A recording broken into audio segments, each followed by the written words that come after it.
그때에 너희는 그 가운데서 행하여 이 세상 풍조를 따르고 공중의 권세 잡은 자를 따랐으니 곧 지금 불순종의 아들들 가운데서 역사하는 영이라. 아멘.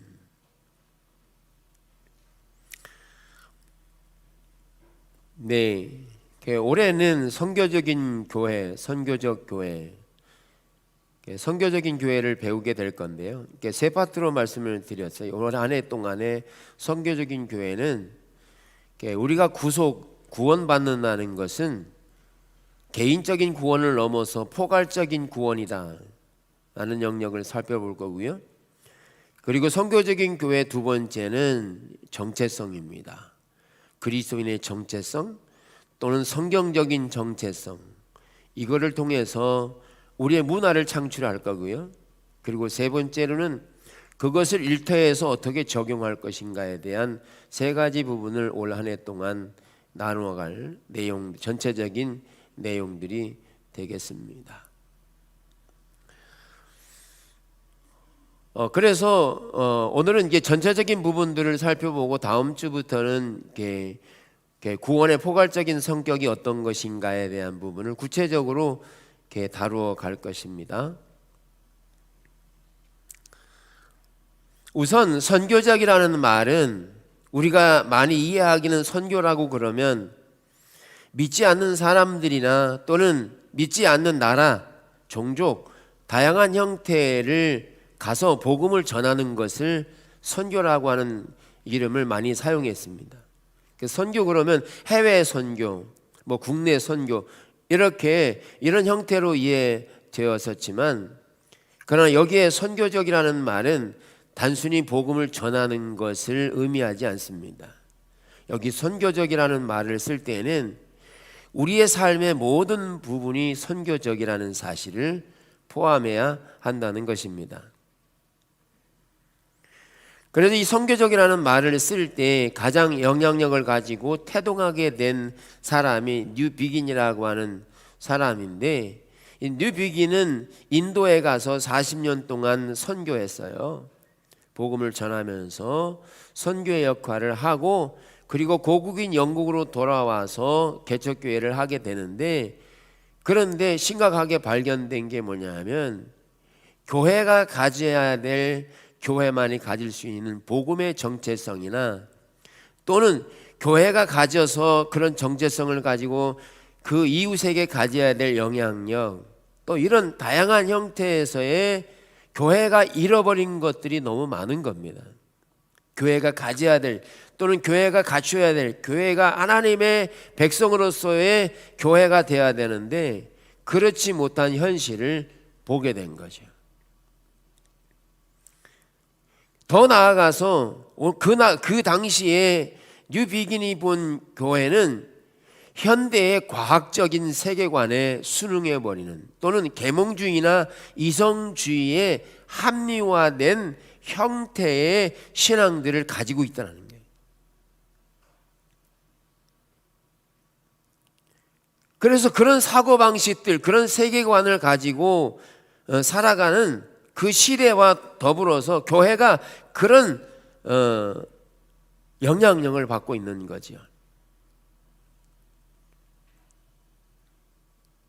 그런 현대적인, 그런 사회적인 요소들을 볼 때에 교회만이 가져야 되는 고유한 정체성, 이것을 잃어버린 영역이 된 것을 느끼게 된 거죠.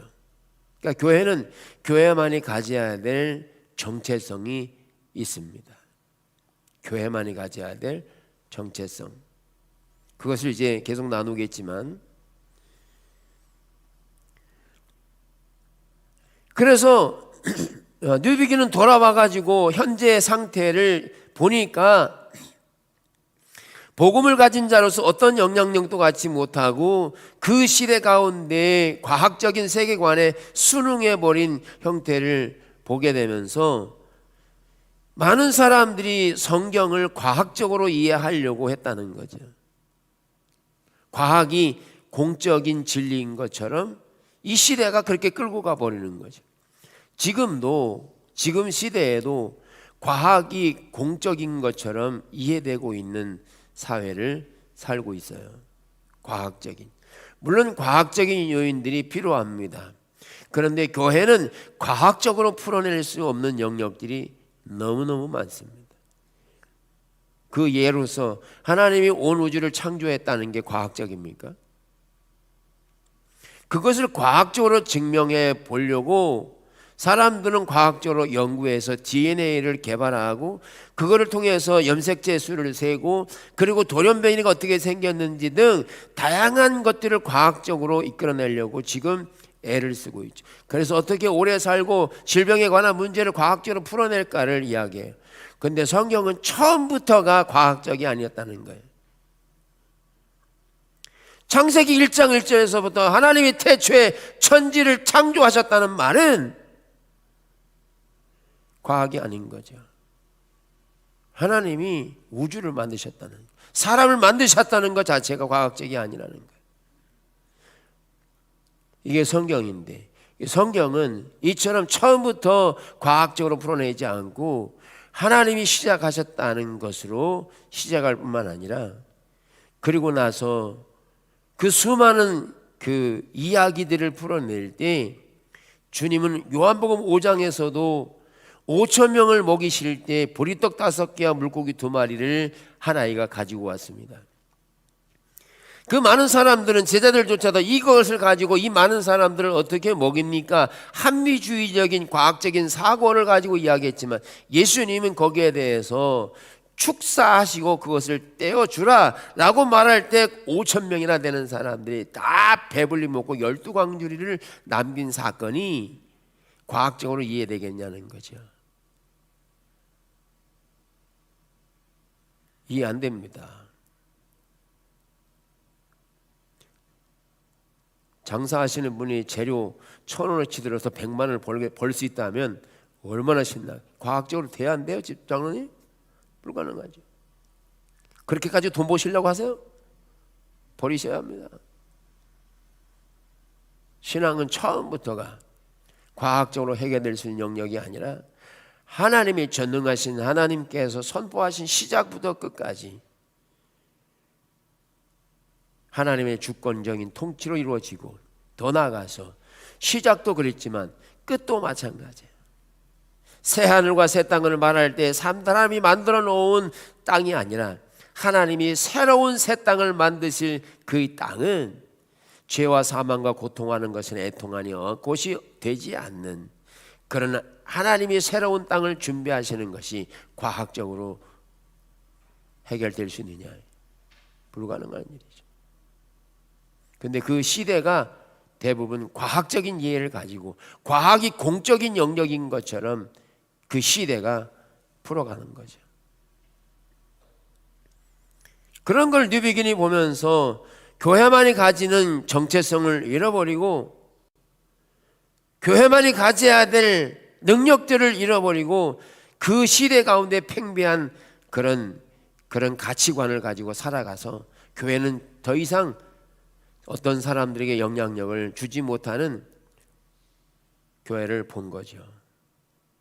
저희가 어렸을 때만 하더라도 직분을 가진 목사, 장로만 하더라도 가면 이렇게 수표였어요. 수표.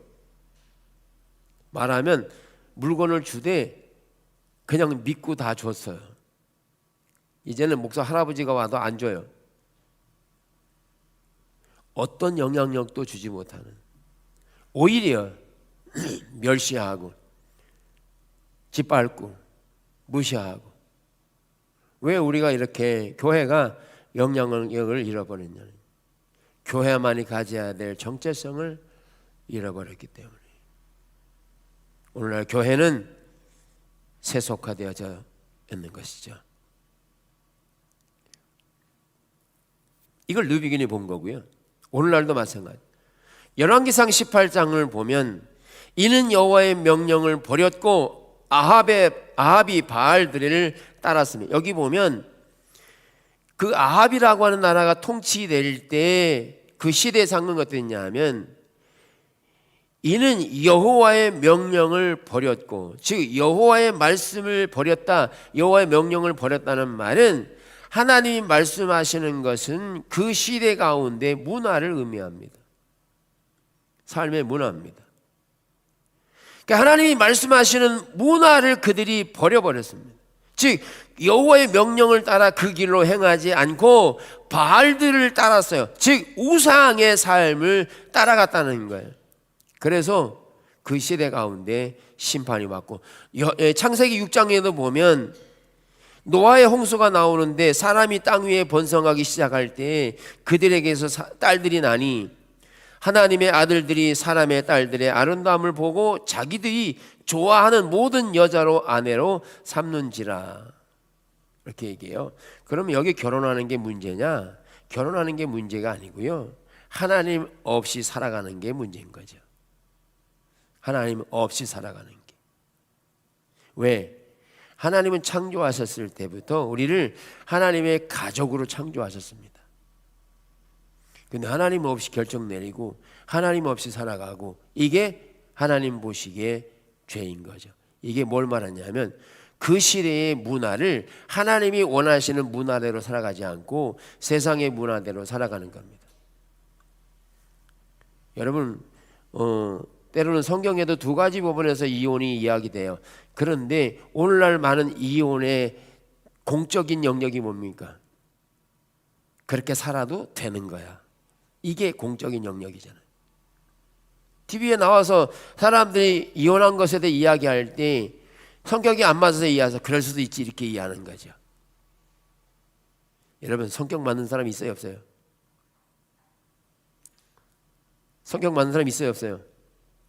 그런데요, 사실 똑같은 사람 만나잖아요. 더 싫어져요.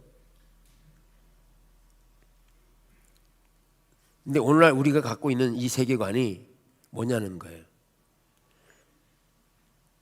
예.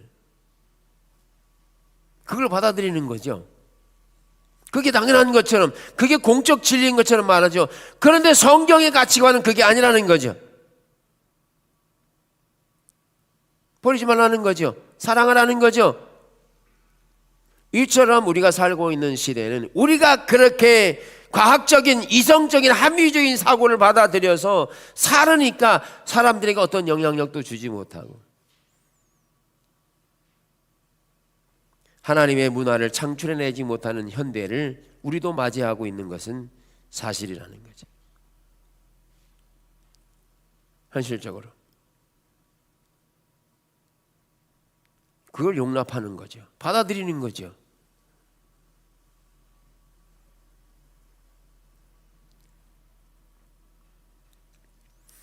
오늘 성경 읽은 성경처럼 그때 너희는 그 가운데서 행하여 이 세상 풍조를 따르고 이 세상 문화를 따르고 공중의 곳을 잡은 자를 따랐으니 곧 지금 불순종의 아들들 가운데 역사하는 영이라.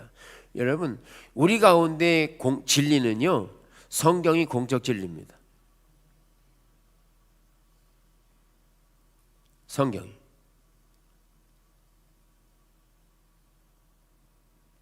세상 사람들은 이해 안 되겠지만 우리는 성경이, 그래서 하나님이 우주를 창조했다라고 믿는 게 공적 진리라고요. 다윈은 진화론을 만들어냈지만 다윈은 창조론에 대해서 대항하기보다는 진화론 쪽을 많이 이야기했습니다. 어떻게 진화되느냐? 진화돼서 진화를 통해서 어떤 종은 없어지고 어떤 종은 태어나고 이런 진화를 통해서 더 좋은 종이 태어나, 이런 것들을 많이 연구했는데, 그런데 창조론에 대해서 누구든 대답을 못합니다.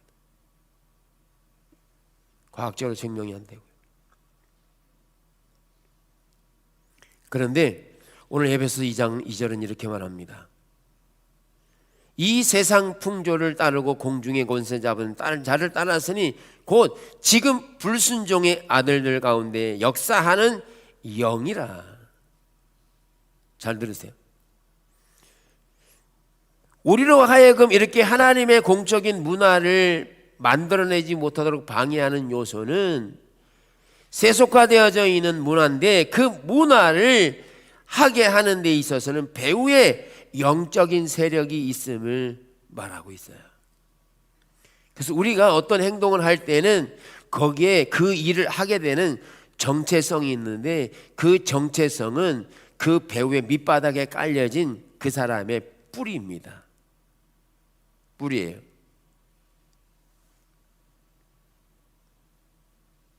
그래서 루터는 이것과 관련해서 모든 사람은 종교를 가지고 있다. 종교라고 그러니까 뭐 일반적으로 기독교 그러면 종교, 뭐 불교 그러면 종교 이렇게 얘기하잖아요. 근데 거기를 안 다녀도 모든 사람은 종교성을 가지고 있다. 왜? 그가 하는 모든 것에 대한 신념을 가지고 있기 때문에. 신념을 가지고. 그런데 그 신념을 가지고 있는, 그걸 종교라고 말할 수 있는데, 그런데 그 종교를 가지고 있을 때 종교는 특징이 두 가지가 있는데, 첫째는 뭐냐면 희생을 요구해요. 그리고 헌신을 요구해요.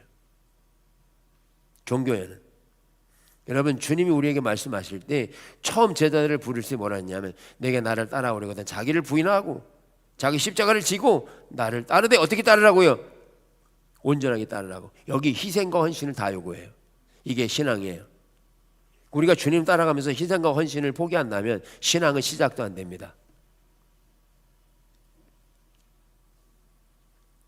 모든 것에는 신념이 있는데, 그 일을 하는 신념인데 그게 종교라는 거예요. 공산주의 종교입니다. 그래서 거기에 뭘 요구해요? 모든 희생과 헌신을 요구해요. 근데 그 배후에 뭐가 있다고요? 정체성이 있다는 거예요. 정체성이. 그 뿌리가 있다고요. 쉽게 우리의 삶 가운데 나타나는 거예요. 여러분, 예를 들면 미움이라는 걸 얘기해 보죠. 미워하는 게 뭐죠? 미움이 죄죠. 그럼 미워한다고 생각해 보세요. 그럼 미워하면 그 미워하는 것에 대한 가치관이 뭔지 아세요? 왜 미워하는지 아세요? 그냥 드러나지는 내가 어떤 뭐 못생겨서 밉고 나 안 줘서 밉고, 그게 뿌리가 아니에요. 그거는 드러나는 것 뿐이고, 뿌리는 뭐냐면 그 밑바닥에는 자기가 인정받지 못한 욕구가 미움으로 발생되는. 근데 이 뿌리가 뭐냐? 정체성이에요. 그는 그걸 가지고 토대로 해서 삶을 살아가. 그러니까 거기에서 나온, 뿌리에서 나온 문화는 여기 말한 것처럼 불순종의 아들들 가운데 역사하는 영이 그를 통치하는 거죠. 그러니까 미움, 한 가지 예를 드는 겁니다. 미움이 발생할 때 그 뿌리는 지금 뭐가 통치하고 있느냐? 그 정체성으로 역사하는 사단의 영이 지금 통치하고 있는 거예요. 그래서 미워하는 거예요. 그러니까 미워하는 데 대놓고 사랑해 그러면 화가 더 납니다. 뿌리 더 붙어요. 신방 가가지고 미운 사람이 있는데 사랑해 그러면 화가 벌떡 나요. 뿌리 막 붙어요. 신경질이 막 나요. 사랑이라는 말이 몰라서 그런가요? 그 뿌리 속에 미움을 키우는 악의 영이 계속해서 영양분을 공급하기 때문에 이게 안 되는 겁니다. 그래서 나타나는 것이 문제가 아니라 그것을 일으키는 요인인 내적인 영적인 요소가 있는데, 그게 인간을 타락시킨 사단의 욕구입니다. 그래서 뭐 해야 되냐? 맨날 미안하다고만 할 소리가 아니라 그 미움을 일으키는 뿌리에 대한 영적인 존재들을 캐버려야 됩니다. 미움을 일으키는 이 영적인 존재들을 캐버려야 돼요. 그리고 주님의 영으로 채워지면 미움이 사라지고 그 안에 사랑의 뿌리가 돼서 지속적으로 사랑할 수 있는, 즉 원수까지도 사랑할 수 있는 뿌리에서 그런 주님의 뿌리가 나와서 항상 기뻐할 수 있는 삶이 가능해진다. 이게 그리스도의 문화라는 거죠.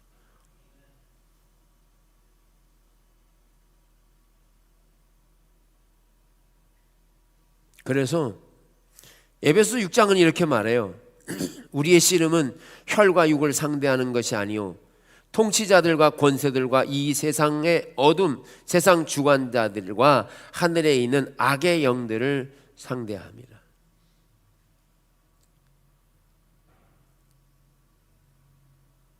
우리의 씨름은 레슬링입니다. 붙어서 싸우는 거예요.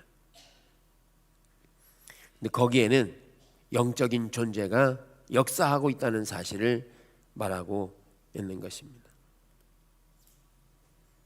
하나님은 지속적으로 창조의 문화, 하나님의 문화를 원하고 있어요. 예레미야 27장을 보면 오직 내가 이것을 그들에게 명령하여 이르기를 내 목소리를 들으라. 그리하면 나는 너희 하나님이 되겠고 너희는 내 백성이 되리라. 내가 명령한 모든 길로 걸어가라. 그리하면 복을 받으리라. 이게 하나님의 문화예요.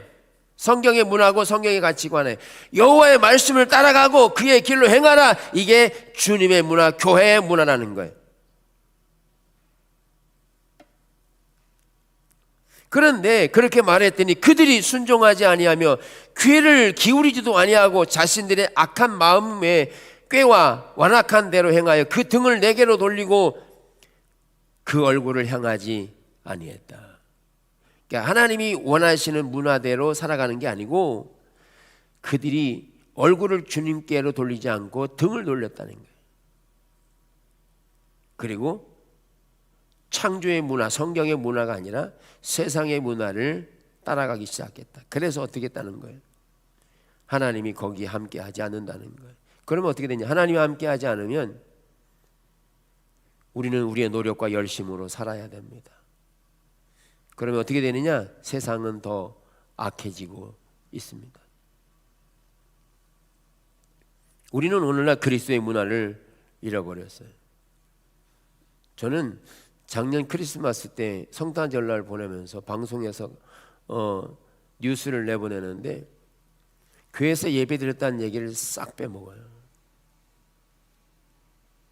그리고 뭘로 돌리느냐? 세상의 향락과 사람들 즐겁게 이런 것만 내보내는 거예요. 여러분 잘 들으세요. 지금 세상의 문화가 교회를 주도하고 있다는 거예요.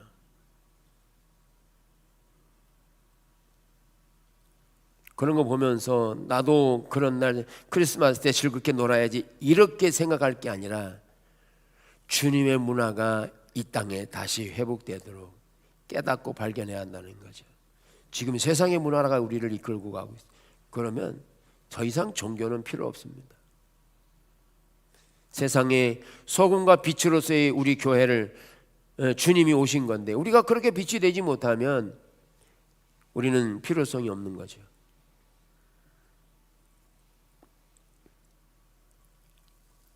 뉴비긴이 이런 걸 본 거죠. 그걸 일으키는 요인들. 그래서 그 기저에 깔려있는 쟁점들이 뭐냐? 그 구원의 포괄적인 공적 진리들이 이렇게 사람들에게 해석된 거죠.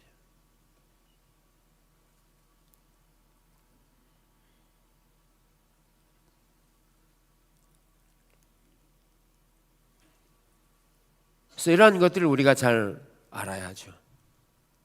그냥 이렇게 대부분 방송이 문화를 이끌어 가니까 그 문화 속에 보면서 아 그런가 보다 이렇게 받아들일 게 아니라 하나는 세상을 위하고 하나는 반대해야 된다니까요.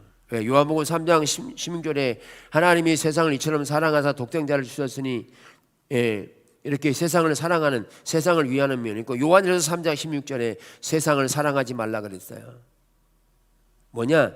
여기 세상이라는 말 속에는 하나님이 온 우주를 만드신 거 맞아요. 사랑해야 돼요. 사람을 사랑해야 돼요. 근데 세상 속에 있는 가치관들은 버려야 되는 거예요. 하나님께로부터 오지 않은 가치관, 그 문화는 버려야 되는 거예요. 대적해야 되는 거예요. 우리가 그 대적하지 않고 그냥 받아들이고 흡수해버리는 거죠. 그러니까 종교가, 기독교가 힘을 잃어버리는 거죠.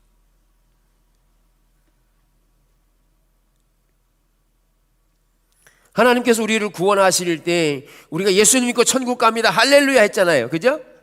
전도할 때 예수 믿고 천국 가면 얼마나 좋아. 아유 난 죄가 많아서 괜찮아 오기만 하면 돼 그랬잖아요. 근데 왔더니 뭐가 있어요? 어떻게 따라가야 돼? 주님만 보면 돼 이렇게. 아니 처음 온 사람이 주님이 보여요?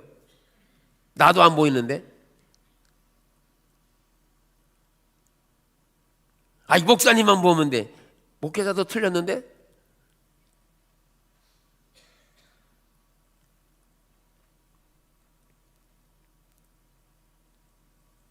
우리의 구원은 단순히 예수님 믿고 천국 가는 그것만이 아니라 우리가 구원받은 것은 모든 삶의 영역에서 잠을 자든 아니면 일터를 하든 누구를 만나든 먹든 마시든지 다 주의 영광을 위해 살아야 되는 거예요.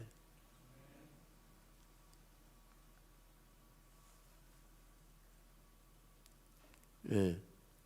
어떤 분은 좀 이건 좀 그렇지만 부부관계 할 때도 하나님 거기 계셔야 된다. 할렐루야. 왜? 하나님 전능하시잖아요. 어디나 계시잖아요.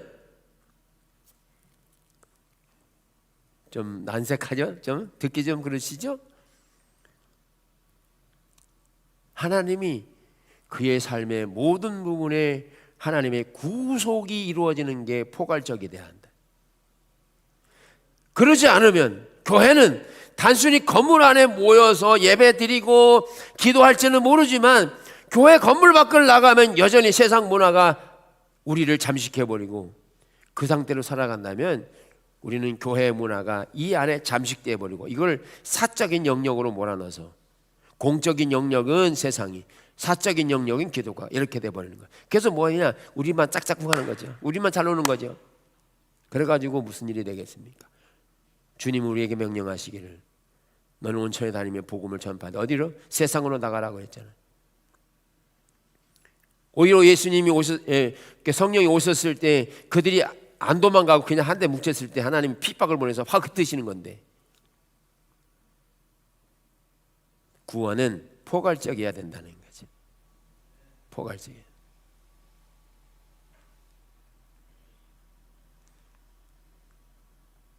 그래서 때로는 부부가 살아가는데도 포괄적이 돼야 되죠. 모든 영역에서 공유되고 모든 영역에서 함께 이해되고 살아가야 되죠. 그건 넌 몰라도 돼. 그게 아니는 거죠. 왜? 그것은 공적이 돼야 하니까.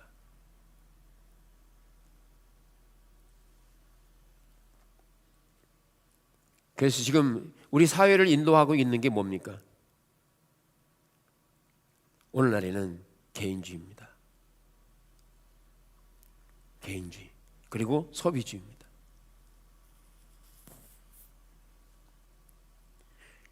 공적 진리가 개인이에요. 저희가요 테니스 운동하거든요.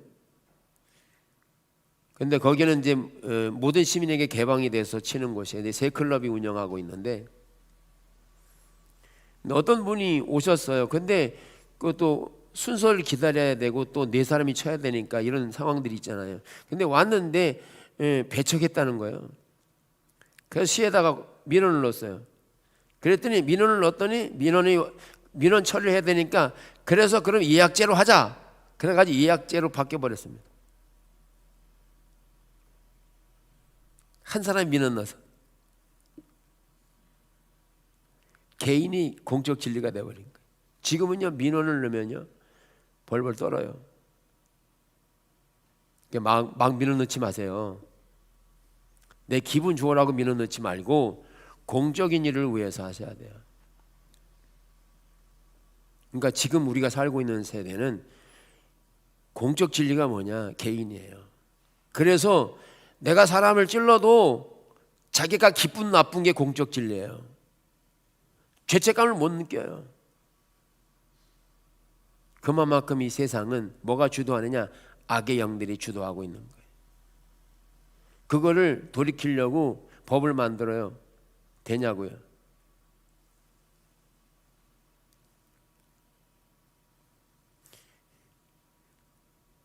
(16세기에) 부흥이 오면서 루터를 통해서 종교 개혁이 일어나면서 활발하게 움직여졌지요. 그래서 부흥이 오니까 얼마나 하나님의 진리가 많아요. 그러나 그 교회조차도 소멸되면서 십자군 전쟁 뭐 이렇게 교회들 간에 다툼 막 이러면서 교회에서도 해결하지 못하는 것들을 우리가 해결해 보자. 그래서 과학적으로 계명주의, 이성주의로 막 해가지고 이성으로 우리나라 이 세계를 잘 건설해 보자 막 해가지고 과학적으로 개발했는데, 그래서 다이너마이트 만들었는데 원래는 이렇게 다이너마이트를 산업적으로 만들었습니다. 그런데 군사적으로 사용되면서 그것이 폭탄이 되어지고 핵무기가 되어지고, 그래서 결국 어떻게 됐어요? 1, 2차 대전을 통해서 폭탄이 막 떨어지면서 사람들이 죽어나가지고 그냥 엄청난 피해를 입으니까 야, 이 과학도 의미가 없네. 잘 살아보려고 만들었는데 이 폭탄이 오히려 전 세계를 말살시키는 거예요. 많은 사람이 죽고 희생이 되고 찢어지고 고통을 겪는 이런 일들을 만나요. 그럼 대안이 뭐냐는 거예요. 아, 이게 너무 허무하네. 개발하면 뭐예요? 허무하네. 허무주의가 생겨.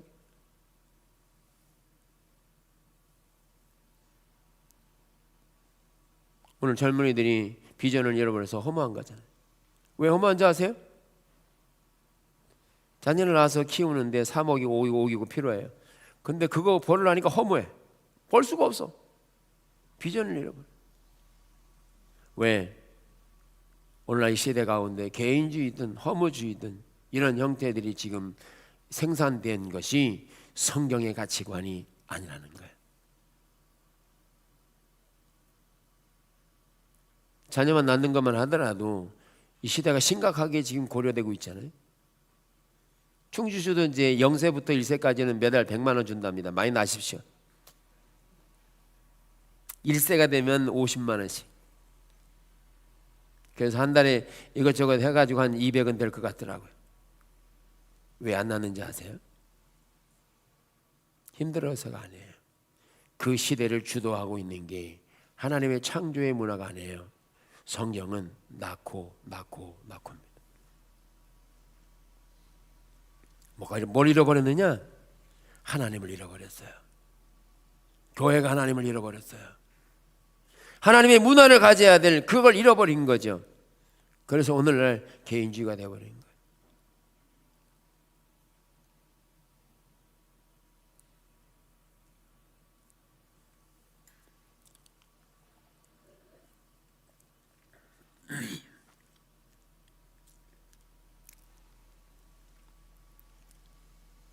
그래서 우리는 주님의 문화, 성경적인 문화를 창출해내고 성경적인 문화가 이 사회를 주도하도록 해야 한다는 거죠.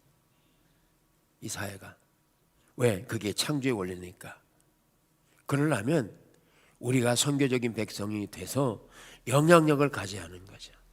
하나님께서 여러분들에게 지혜의 은사를 부어주셔서 많은 사람들이 병이 낫고 그리고 여러분의 눈이 밝아져서 어둠의 영들이 떠나고 그렇게 영향력을 가지면 교회는 힘을 갖게 되고 그리고 교회의 문화를 세상에 창출해낼 수 있는 정말 놀라운 그리스도의 문화가 될 거거든요. 그거를 잃어버리면 안 되는데 그걸 잃어버려서 다시 하나님은 우리를 회복시키기를 원하고 있는 거죠. 그걸 부흥이라고 말하고 회복이라고 말하는 거죠. 대안이 있어요?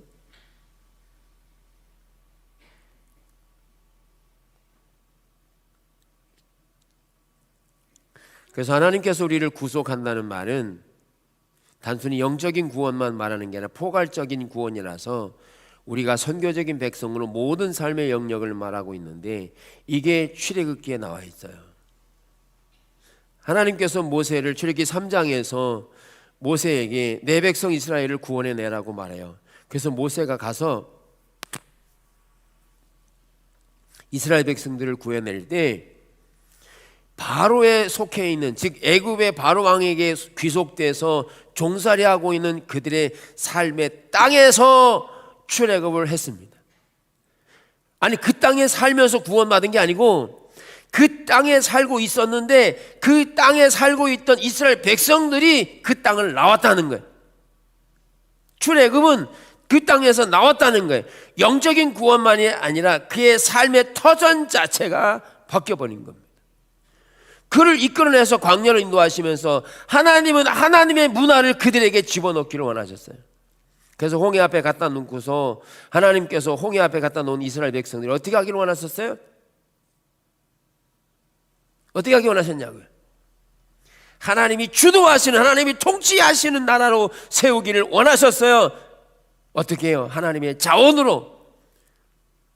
그래서 앞에는 홍해요 뒤에는 애굽의 정예 군사에 쫓아 샌드위치 됐을 때 그들이 여호와의 문화를 창출하고 여호와께서 하나님께서 인도하실 것을 신뢰하고 그게 여호와를 따라갔어야 되는데 여호와를 따라가지 않고 애굽의 본성 애굽의 문화를 그대로 가지고 오죠. 그래서 무슨 얘기하죠? 우리가 애굽에 살았더라면 고깃가마 옆에서 고기를 잔뜩 먹으면서 풍요롭게 살 건데 왜 우리를 여기 데리고 왔냐는 거죠. 세상의 문화가 주도하고 있는 거죠. 거기에 애굽에 종살이했던 그들의 문화가, 가치관이 그냥 적용이 돼서, 하나님은 능력으로 홍해를 열시죠. 하나님이 문화를 창출하시죠. 아멘. 하나님 문을 창출해서 홍해를 육지같이 열어요. 그래서 그들이 건너가요. 하나님의 문화를 경험해요. 그리고 그렇게 10번이나 하나님의 문화를 창출해내고 하나님의 자원으로 살도록 그들을 이끌어내는데, 여전히 그들은 애굽에서 출애굽했음에도 불구하고 여전히 무슨 본성으로요? 애굽의 본성으로 살아가죠. 애굽의 문화로, 세상 문화로 살아가는 거죠. 그래서 가나안에 못 들어간 겁니다. 여러분 어떻게 사시려고요? 어떻게 살아야 합니까? 이제 그런 세상의 문화에 적응해서 거기에서 발버둥 칠 게 아니라 분명하게 우리는 하나님의 문화를 따라 살아야 될 하나님의 백성들인 거죠. 우리가 문화를 주도해야 한다는 거죠. 그런 점에 있어 루터가 말한 것처럼, 루터는 예배라고 하는 것보다 더 소중한 것은 일터에서 정직하기라는 게 더 우선이다. 이 정도로 얘기해요. 우리는 예배가 소중하다잖아요. 그래서 일하다가도 오잖아요. 그죠? 일하다가도 오잖아요. 예배 드리러. 근데 루터는 뭐라고 했냐? 예배 드리는 것보다 일터에서 더 정직하게 물건을 만들어내는 게 더 소중하다. 이럴 정도로. 그러니까 물건을 아무렇게나 만들면서 하나님 앞에 예배 많이 드려봐야 소용이 없다는 거예요. 그래서 이사야 1장에서 그렇게 말하잖아요. 그들이 수많은 제물을 드리고 예물을 드리고 원방과 시방에서 다 온갖 모든 상품을 다 사다가 하나님 앞에 헌물로 드려요. 모든 걸 다 했다고. 그런데 삶의 영역에서는 하나님의 문화를 창출하지 못하고 세상의 문화를 그랬더니 하나님께서 그거 좋아한다고 싫어한다고요? 싫어한다고. 아예 성전문을 닫아버리자. 나 그거 싫다. 이렇게 말해요. 뭐가 문제예요? 구원이 포괄적이 아니었다는 거예요. 제사 드릴 때만, 예배 드릴 때만, 기도할 때만 정직한 것 같고 삶을 살아갈 때는 거짓말로 살아간 거죠. 미워할 거 다 미워하고 시기질 거 다 하고 가난한 자 빼앗고 착취하고 이렇게 살아가는 것을 하나님 보시고서 이게 하나님이 기뻐하시는 게 아닌 걸 말하는 거예요. 그러면 구원이라는 말은 당연히 포괄적이 돼서 우리가 살아가는 삶의 모든 영역에서 구원이 이루어가는 삶이 돼야 되는 거죠. 그래서 루터가 말한 겁니다. 예배보다 소중한 게 정직하게 물건을 만드는 거다.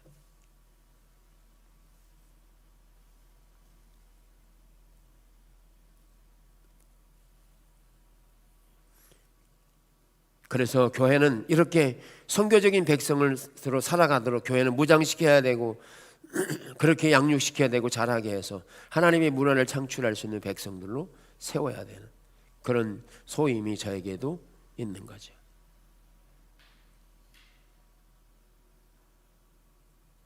우리는 어떻게 살아갈 건데요? 여러분 비전은 뭡니까? 그냥 하루하루 살지, 먹다가 죽지 뭐. 그러지 마십시오. 하나님의 문화, 그리스도의 문화, 교회만에 가는 정체성을 가지고 세상의 빛과 소금이 될 수 있는 문화, 살아계신 하나님의 문화를 담아낼 수 있는 교회.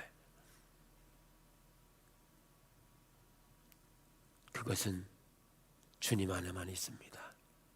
마음에서부터 주님을 떠나면 그 문화는 상실되는 겁니다. 여러분, 사람의 마음도 연애할 때 짝사랑 있잖아요. 쫙 좋아라고 막 좋아하는데 마음은 없어. 그러면 끝나는 겁니다. 마음이 떠나면 다 떠나는 겁니다. 그래서 우리가 회복해야 될 신앙의 관점에서 이런 부분들을 이제 살펴볼 건데요. 그런 점에서 잘 배우시고 그렇게 삶에 적용하셔서 실제적인 우리 그리스도의 문화가 이루어지는 은혜가 있기를 주님의 이름으로 축복합니다.